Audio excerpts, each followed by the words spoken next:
إن الحمد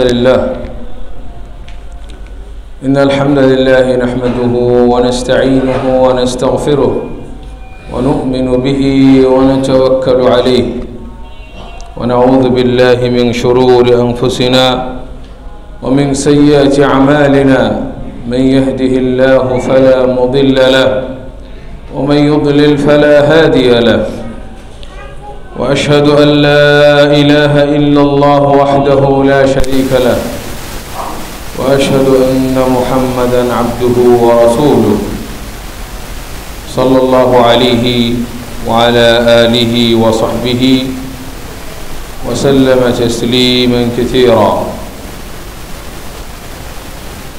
يا أيها الذين آمنوا اتقوا الله حق تقاته ولا تموتن إلا وأنتم مسلمون. يا أيها الناس اتقوا ربكم الذي خلقكم من نفس واحدة وخلق منها زوجها وبث منهما رجالا كثيرا ونساء واتقوا الله الذي تساءلون به والأرحام إن الله كان عليكم رقيبا. يا أيها الذين آمنوا اتقوا الله وقولوا قولا سديدا يصلح لكم أعمالكم ويغفر لكم ذنوبكم ومن يطع الله ورسوله فقد فاز فوزا عظيما.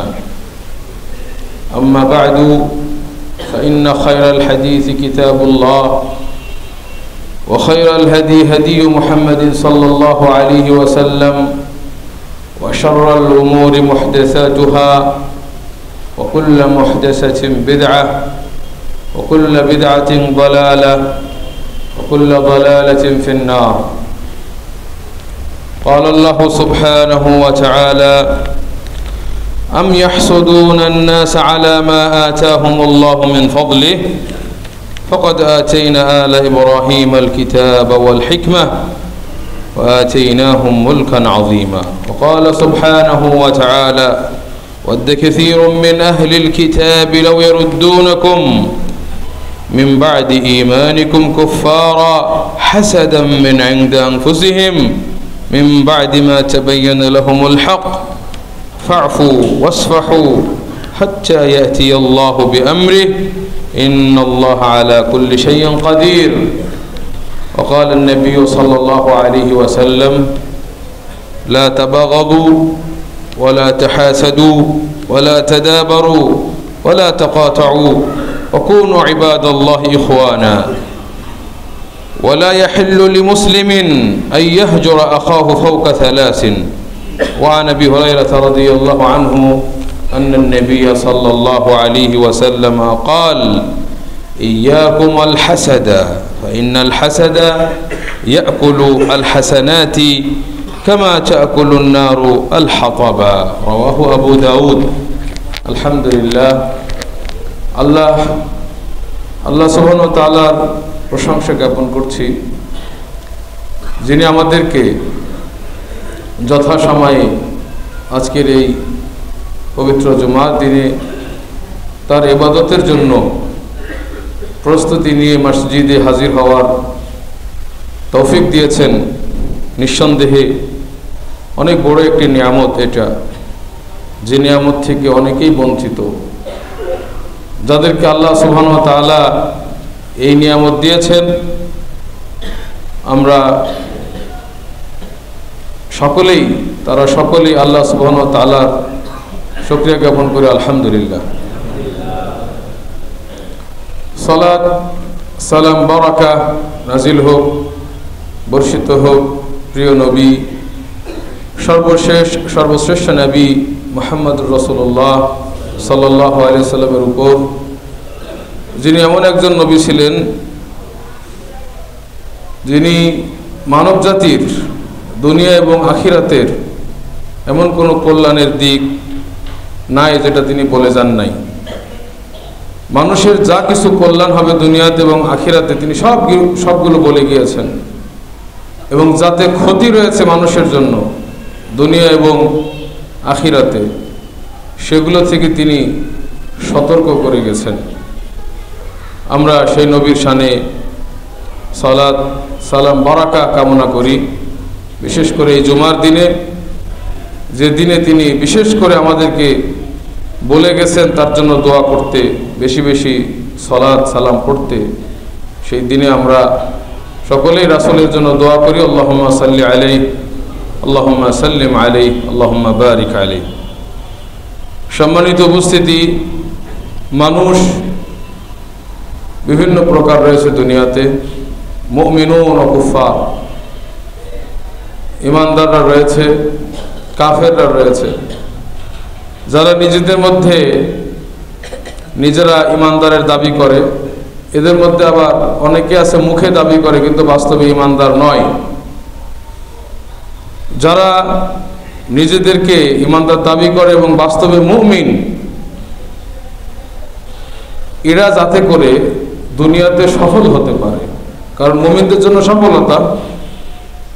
তো এই মুমিনরা যাতে দুনিয়াতে সফল হতে পারে, সুখে শান্তিতে থাকতে পারে এবং পরকালটা তাদের সুন্দর হয়, এজন্য আল্লাহ রাসূল সাল্লাল্লাহু আলাইহি সাল্লাম অনেক দিক নির্দেশনা দিয়ে গেছেন। অনেক কিছু আল্লাহ রাসূল সাল্লাল্লাহু আলাইহি সাল্লাম জানিয়ে গেছেন, যেগুলি দুনিয়াতে মুমিনদের মধ্যে তাদের জীবনকে অতিষ্ঠ করে তোলে, অসুখী করে তোলে, জীবনকে সংকটের মধ্যে ফেলে দেয়, কষ্টের মধ্যে নিপতিত করে। এরকম অনেকগুলি বিষয়ের মধ্যে অন্যতম একটি বিষয় হচ্ছে হিংসা, আল হাসাদ। এটাকে বলা হয় আরবিতে হাসাদ, বাংলাতে আমরা বলি হিংসা। মুমিনরা যারা তাওহীদের উপর প্রতিষ্ঠিত, যাদের মধ্যে শিরিকের লেশ নাই, যারা সকাল সন্ধ্যা তাওহীদ প্রতিষ্ঠার জন্য কাজ করছেন, যারা তাওহীদকে মনে প্রাণে গ্রহণ করেছেন, যারা তাওহীদের উপরে মৃত্যুবরণ করার জন্য আজীবন সংগ্রাম করে যাচ্ছেন, যারা শিরিকের বিরুদ্ধে যুদ্ধ ঘোষণা করেছেন, যাদের ভিতরে সুন্নতের অনুসরণ রয়েছে, বেদাতের বিরুদ্ধে যারা যুদ্ধ ঘোষণা করেছেন, বেদাতকে বয়কট করে চলেছেন, এরকম অনেক মুমিন নরনারী তারা হিংসার কারণে, হাসাদের এই ব্যাধির কারণে তাদের মধ্যে এই সুন্দর জীবন অসুন্দর হয়ে গিয়েছে, এই সুন্দর পৃথিবী অসুন্দর হয়ে গিয়েছে, এত প্রশস্ত পৃথিবী সংকটপূর্ণ হয়ে গিয়েছে। তারা দুনিয়ার প্রকৃত স্বাদ লাভ করতে পারছে না। এই জন্য আমাদেরকে যেমনভাবে তাওহীদকে আঁকড়ে ধরতে হবে, সুন্নাহকে আঁকড়ে ধরতে হবে, শিরিককে বর্জন করতে হবে, বেদাতকে বর্জন করতে হবে, পাশাপাশি ওই সকল বিষয়গুলিকেও আমাদেরকে বর্জন করতে হবে যেগুলি আমাদেরকে নিঃশেষ করে দেয়, মুমিনদেরকে সামনে অগ্রসর হওয়া থেকে টেনে ধরে। এরকম বিষয়গুলি আমাদেরকে বর্জন করতে হবে। আমি বলছিলাম হিংসার কথা এমন একটা ব্যাধি, যে ব্যাধিতে যদি কেউ আক্রান্ত হয় তাহলে পরিস্থিতি কত ভয়াবহ হতে পারে সেটা আপনারা দেখেছেন সূরা ইউসুফ পড়ে। সূরা ইউসুফের ভেতরে ইয়াকুব আলাইহিস সালাতু ওয়াস সালামের সন্তানদের মধ্যে, তিনি নবী, অনেকের ধারণা ইউসুফ আলাইহিস সালাতু ওয়াস সালাম এর অন্যান্য ভাইগুলিও নবী ছিলেন, যারা ইউসুফ আলাইহিস সালাতু ওয়াস সালামের সাথে হিংসা করেছিলেন। হিংসা তাদেরকে কোন পর্যায়ে নিয়ে গিয়েছিল, যখন তারা দেখলো যে ইউসুফের বিশেষ একটা বৈশিষ্ট্য আছে, তাকে দেখলে অনেক সুন্দর লাগে, তার সৌন্দর্য অন্যদের চেয়ে বেশি ছিল, তার চেহারাটা অত্যন্ত মায়াবী ছিল। এমনকি ইউসুফ আলাইহিস সালাতু ওয়াস সালাম সম্পর্কে বলা হয়েছে তাকে পৃথিবীর অর্ধেক সৌন্দর্য দেওয়া হয়েছে, কত সুন্দর। আজকে সকালে কে যেন বলছিলেন যে মানুষ সৌন্দর্যের পূজারী, মানুষ সুন্দরকে ভালোবাসে, এই যে সুন্দর, ইয়াকুব নবী স্বাভাবিকভাবেই তার সৌন্দর্যের জন্য হোক, তার মায়াবীর জন্য হোক, তার একটা বিশেষ টান বুঝতে পারতো অন্য সন্তানরা নবী ইউসুফের প্রতি। এই যে তার সৌন্দর্য, আর এইটার কারণে পিতার থেকে বেশি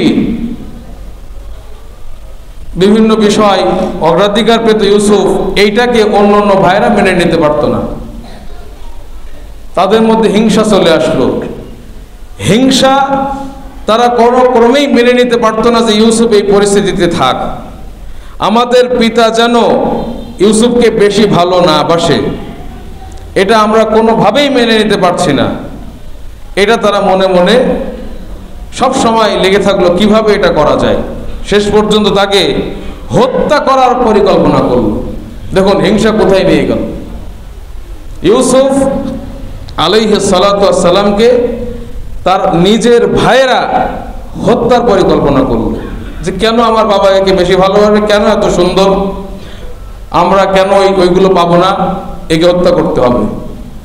কিন্তু যাই হোক, সলা পরামর্শ করে সর্বশেষ সিদ্ধান্ত করলো যে হত্যা করার দরকার নাই, একে আমরা একটা কূপের মধ্যে ফেলে দিই। কূপের ভিতরে ফেলে দিয়ে আসলো।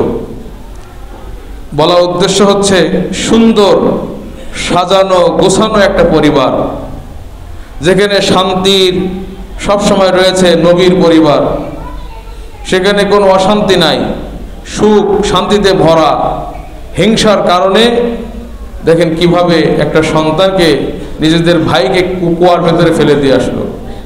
তারপর থেকে ইয়াকুব তিনি নবী হওয়া সত্ত্বেও কি পরিমাণ দুশ্চিন্তা, কি পরিমাণ টেনশন তাকে পেয়ে বসেছিল। নবী চিন্তা করতে করতে দুই চোখ সাদা হয়ে গেছে, কাঁদতে কাঁদতে দুই চোখ সাদা হয়ে গেছে। এমন চিন্তা, সন্তান হারানোর বেদনা, তিনি অস্থির হয়ে গেছেন। তার মনে এত বেদনা, এত ব্যথা, দুশ্চিন্তা, এটা নিয়ে তিনি চলেছেন। কিসের কারণে? আল হাসাদ, হিংসা। একদিকে সন্তানকে দূরে ঠেলে দিল, আরেকদিকে পিতাকে কত দুশ্চিন্তায় ফেলে দিল। আর এই ভাইগুলি যারা নাকি তাকে দূরে ঠেলে দিল, তাদেরকে পাপে উদ্বুদ্ধ করলো, পাপ করালো তাদেরকে দিয়ে। একটা নবীর পরিবারে হিংসা তছনছ করে দিল একবারে। এই ইতিহাস, এটা কোনো ইতিহাস না, এটা আপনারা কোরআনের আয়াতে পাবেন। আল্লাহু আকবার। এই জন্য হাসাদ মানুষের জীবনকে বিষিয়ে তোলে।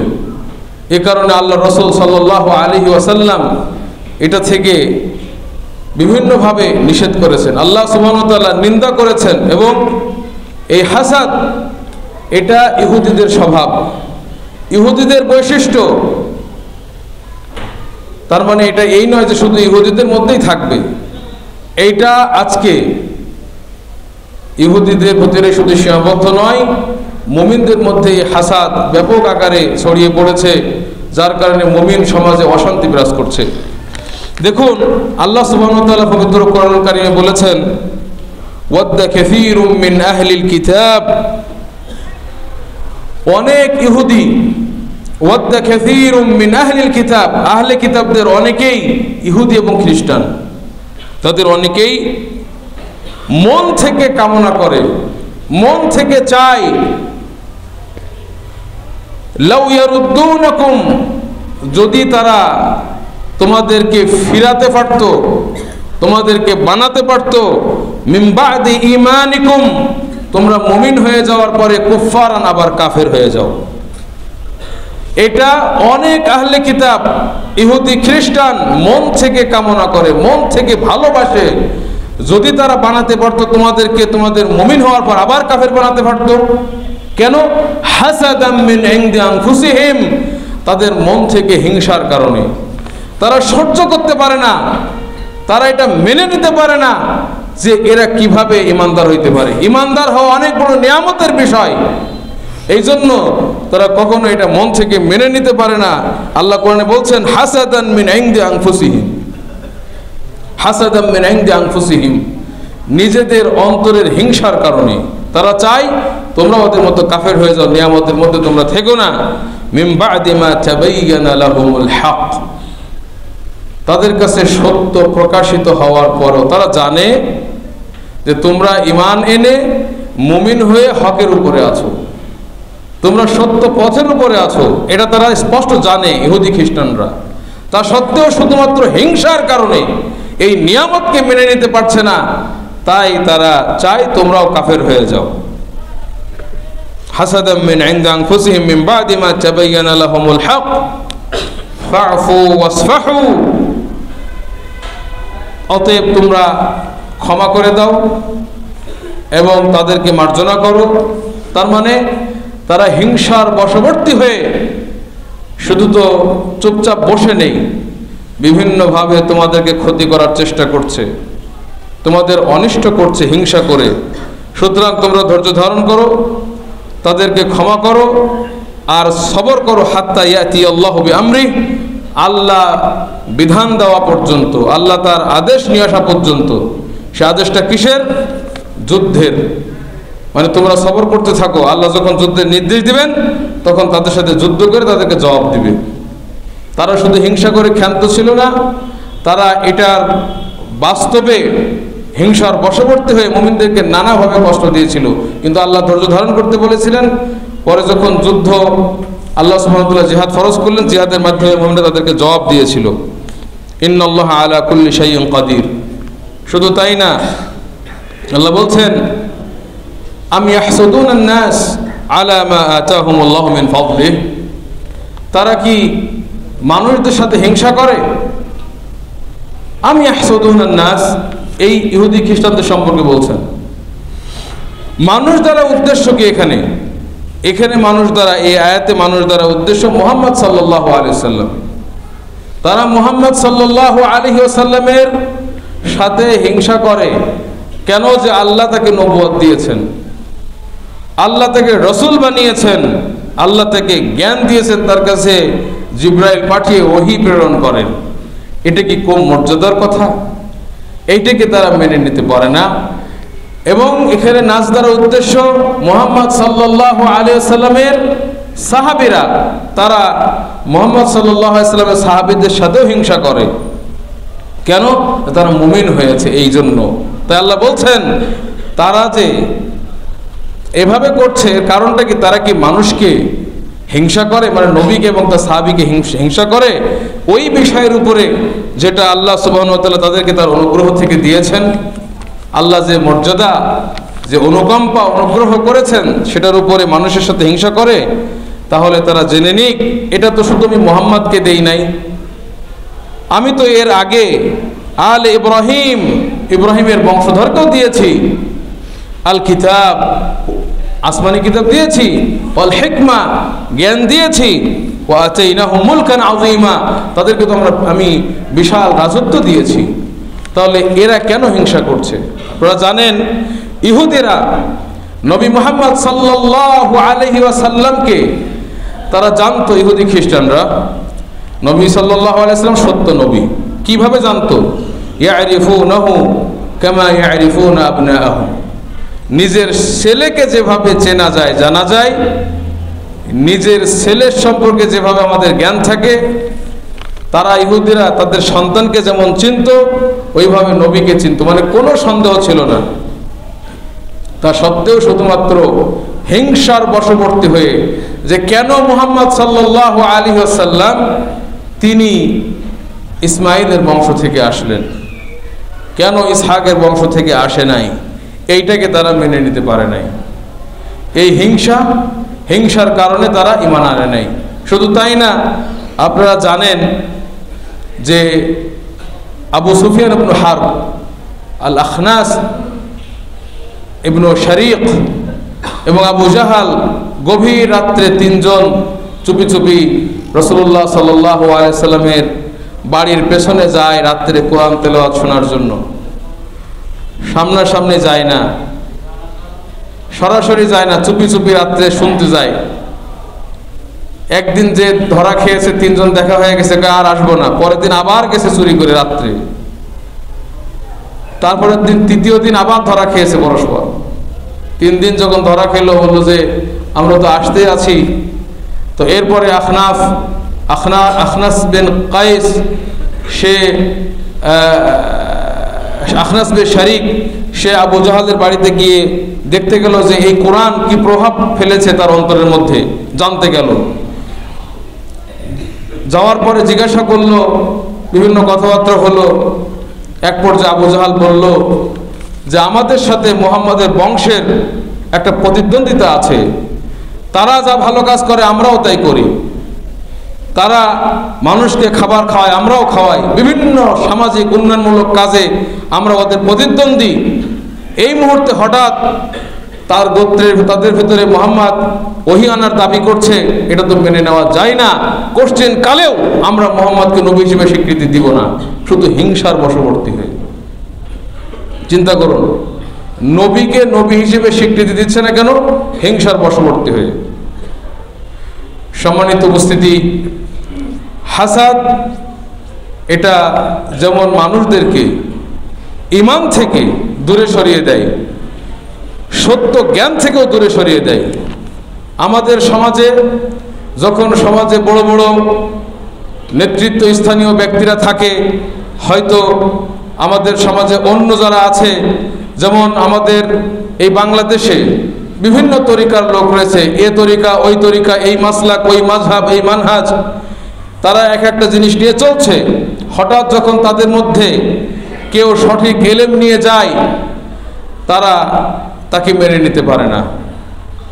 তারা হিংসার বশবর্তী হয়ে সেই জ্ঞানকে ছুঁড়ে ফেলে দেয়, সেই সত্যকে ছুঁড়ে ফেলে দেয় এবং বাপদাদার ধর্ম যেটা আছে সেটা আঁকড়ে ধরে বসে থাকে। কারণ তারা জানে একে স্বীকৃতি দেওয়ার কি আছে। প্রথমত হিংসা তাদেরকে দূরে ঠেলে দেয়। সম্মানিত উপস্থিতি, হিংসাটা আসলে কি জিনিস? হিংসা এর সংজ্ঞাটা কি? হিংসার সংজ্ঞায় বলা হয়েছে, হিংসা হচ্ছে যে আল্লাহ সুবহানাহু ওয়া তাআলা যখন কোনো মানুষকে কোনো নিয়ামত দেন, তখন মনের থেকে চাওয়া যে ওই নিয়ামতটা ধ্বংস হয়ে যাক, ওই নিয়ামতটা শেষ হয়ে যাক, ওর থেকে চলে যাক। এটার নাম হলো হিংসা। এই নিয়ামতটা বিভিন্ন ক্ষেত্রে হইতে পারে। একটা হচ্ছে যেমন দুনিয়ার সম্পদের ক্ষেত্রে, আপনিও ব্যবসায়ী, আপনার প্রতিপক্ষ একজন ব্যবসায়ী আছে, আপনি কৃষক, আপনার সাথে আর একজন কৃষক রয়েছে। এটা প্রতিবেশীর সাথে হতে পারে, নিজের ভাইয়ের মধ্যে হতে পারে, যেমন ইউসুফ আলাইহিস সালামের সন্তানদের মধ্যে হয়েছিল। যখন দেখে যে তার প্রতিবেশী ব্যবসায়ী ব্যবসা বাণিজ্য অনেক উন্নয়ন করছে, তার অনেক আয় উন্নতি হচ্ছে, তার হচ্ছে না, তখন সে হিংসা শুরু করে। সে মনের থেকে চায় যে এগুলো সব ধ্বংস হয়ে যাক, এগুলো নষ্ট হয়ে যাক, এগুলো তার সব নস্যাৎ হয়ে যাক। এটার নাম হচ্ছে হিংসা। আরেকটা কি? আরেকটা হচ্ছে যে এখনো অর্জন হয় নাই, সম্ভাবনা আছে যে অমুক ব্যক্তি একটা নিয়ামত পাইতে পারে, দুনিয়ার বিষয়, তখন সে মনের থেকে চায় যেন এটা অর্জন না হয়। মনের থেকে কামনা করা যে ও যেন না পায়, ও যেন না পায়। একটা হলো পাওয়ার পরে ধ্বংস হয়ে যাওয়ার কামনা করা, আর একটা হচ্ছে যেন অর্জনই না হয়। এটাকে বলা হয় হিংসা, হাসাদ। যেটা বলছিলাম, হিংসা দুনিয়ার বিষয় হইতে পারে, হিংসা দ্বীনি বিষয়ও হতে পারে। যেমন আপনারা একটু আগে শুনলেন যে ইহুদিরা এই মুমিনদের নিয়ামত, ইমান চলে যাক, কাফের হয়ে যাক, এটা কামনা করে। একইভাবে এইটা ছাত্রদের মধ্যেও থাকতে পারে। দ্বীনি বিষয়ে যে এলেম অর্জন করছে, ছাত্ররা এলম অর্জন করছে, এটা অনেক বড় নিয়ামত, অনেক বড় মর্যাদার বিষয় এলেম। যখন দেখে একটা ক্লাসে দুজন ছাত্র, তিনজন ছাত্র, তাদের মধ্যে কম্পিটিশন হয়, তারা প্রতিযোগিতা করে জ্ঞান অর্জনের জন্য। অনেক সময় জ্ঞান আল্লাহর জন্য অর্জন করতে হবে, এটা তো মাথায় থাকেই না। ফার্স্ট হবে, সার্টিফিকেট অর্জন করবে, এটা মাথায় নিয়েই তারা হিংসা শুরু করে। ক্লাসের first boy, second boy, third বয়, অথবা নতুন কোনো ভালো ছাত্র এসেছে, তাদের মধ্যে শুরু হয়ে যায় হিংসি। যে ফার্স্ট, সে মনে মনে সেকেন্ডকে হিংসা করতে থাকে। মন থেকে কামনা করে যে যে কোনোভাবে ও যেন ফার্স্ট না হয়। হয়তো সকলেই করে না, কিন্তু আছে অনেকে হিংসা বিদ্বেষের কারণে অনেক সময় বিভিন্ন রকম কথাবার্তা শোনায়। হিংসার কারণে মন থেকে মেনে নিতে পারে না, কটু কথা, বিভিন্নভাবে নিজের শ্রেষ্ঠত্ব প্রমাণ করা, বিভিন্নভাবে নিজেকে উপস্থাপন করা এবং নিজের যে ছাত্র ভাই আছে তাকে খাটো করার চেষ্টা করা, এমনকি মনে মনে বদদুয়া করা, এমন কাজ করতে অনেকে পিছপা হয় না। এই ক্ষেত্রে হাসাদ, হিংসা এতটা ভয়াবহ, এমনকি অনেকের হিংসার কারণে মাহসুদ অসুস্থ হয়ে যায়। অনেকের হিংসার কারণে সে এমনভাবে হিংসা শুরু করে, মন থেকে কামনা করে, অনেক সময় টিকে থাকতে পারে না। এজন্য হিংসা অনেক ক্ষতি টেনে নিয়ে আসে। হিংসা যে ক্ষতি করে, আপনি একজনের প্রতি হিংসা করছেন, তার যে ক্ষতি হয় এই সম্পর্কে আল্লাহ সুবহানাহু ওয়া তাআলা একটা সূরা নাজিল করেছেন। আপনি দেখেন, আল্লাহ সুবহানাহু ওয়া তাআলা বলছেন যে কুল আউযু বিরাব্বিল ফালাক মিন শাররি মা খালাক ওয়া মিন শাররি গাসিকিন ইযা ওয়াকাব ওয়া মিন শাররি হাসিদিন ইযা হাসাদ ওয়া মিন শাররিন নাফাসাতি ফিল উকাদ ওয়া মিন শাররি হাসিদিন ইযা হাসাদ ওয়া মিন শাররি হাসিদিন ইযা হাসাদ। কতটা খেয়াল করেন, বলছেন যে আল্লাহ আমি আপনার কাছে আশ্রয় চাই। নবীকে শিখিয়ে দিচ্ছেন আল্লাহ, কুল, হে নবী আপনি বলুন, কুল আউযু বিরাব্বিল ফালাক, এই যে প্রভাত যিনি সকাল উদ্ভাসিত করেন, এর রবের কাছে আমি আশ্রয় চাচ্ছি। কিসের থেকে? মিন শাররি হাসিদিন ইযা হাসাদ, হিংসুকের ক্ষতি থেকে। শার মানে ক্ষতি, অকল্যাণ। মিন শাররি হাসিদিন, হিংসুকের ক্ষতি থেকে। ইযা হাসাদ, যখন সে হিংসা করে, এই হিংসা ক্ষতি করে। মিন শাররি হাসিদিন ইযা হাসাদ, যখনই হিংসা করে তখন ক্ষতি হয়, সেই ক্ষতি থেকে আমি আশ্রয় চাচ্ছি। হিংসুকের ক্ষতি, হিংসার ক্ষতি শুধু যে মাহসুদের উপরে পড়ে বিষয়টা এমন না। যে ব্যক্তি হিংসা করে তারও ক্ষতি হয়, তারও কিন্তু ক্ষতি হয়। এজন্য একজন লোক ছিল, সে বাদশার পাশাপাশি বসতে পারত এবং বাদশার পাশে বসে বাদশাকে বলতো আহসিন ইরাল মুহসিনি বিইহসানি, হে বাদশা, যারা সৎকর্মশীল ভালো তাদেরকে আপনি উত্তম প্রতিদান দিন। ফাইনাল মুসিয়া তাকফি ইসাআতুহু, কারণ যে খারাপ, এই খারাপ এটাই খারাপকে নষ্ট করে দিবে, ধ্বংস করে দিবে। এখন এই যে লোকটা বাদশার পাশে বসতো, এইটা সহ্য হতো না, আরেকজনের হিংসা শুরু করে দিল। সেও রাজদরবারের লোক। তখন সে একদিন ষড়যন্ত্র করলো, বাদশাকে যে বলল যে এই যে লোকটা আপনার পাশে লোকটা কিন্তু খারাপ। সে মানুষের সাথে বলে বেড়ায়, হে বাদশা, আপনার মুখ থেকে নাকি দুর্গন্ধ আসে। কয় তাই নাকি? তুমি কিভাবে জানলে? বলছে যে হ্যাঁ, ও বলে বেড়ায়, আমরা জানি। কয় ঠিক আছে, আমি পরীক্ষা করবো, ওকে পাঠাও আমার কাছে।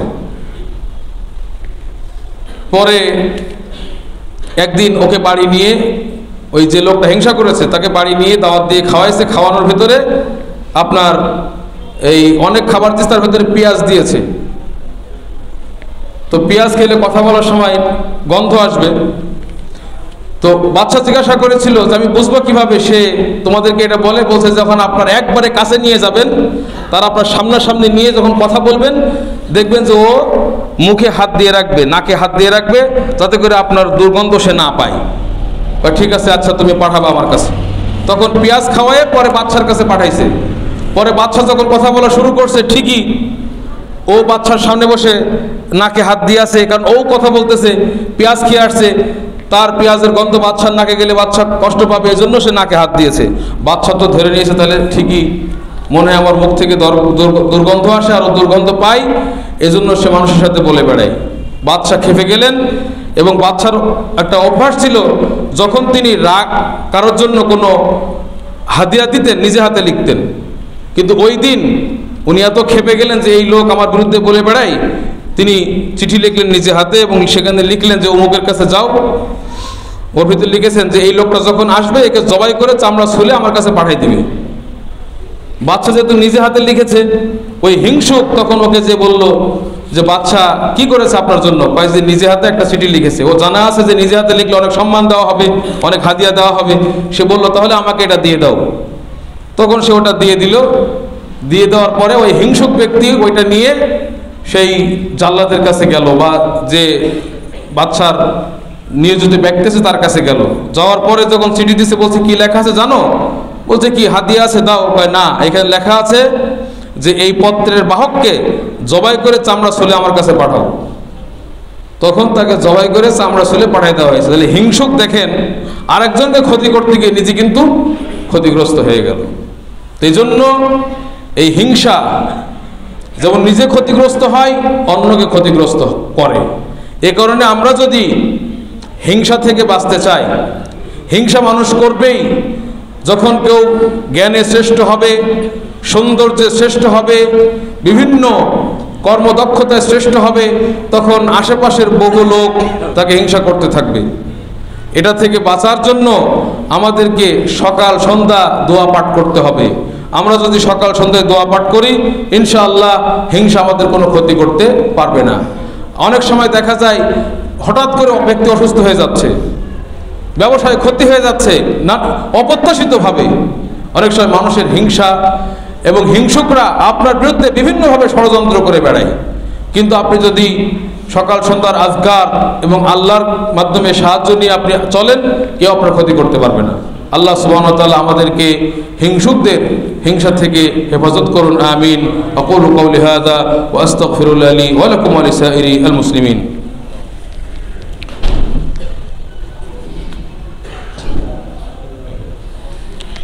আলহামদুলিল্লাহি রাব্বিল আলামিন والصلاة والسلام الأتمان الأكملان على المبعوث رحمة للعالمين وعلى آله وصحبه ومن تبعهم بإحسان إلى يوم الدين أما بعد।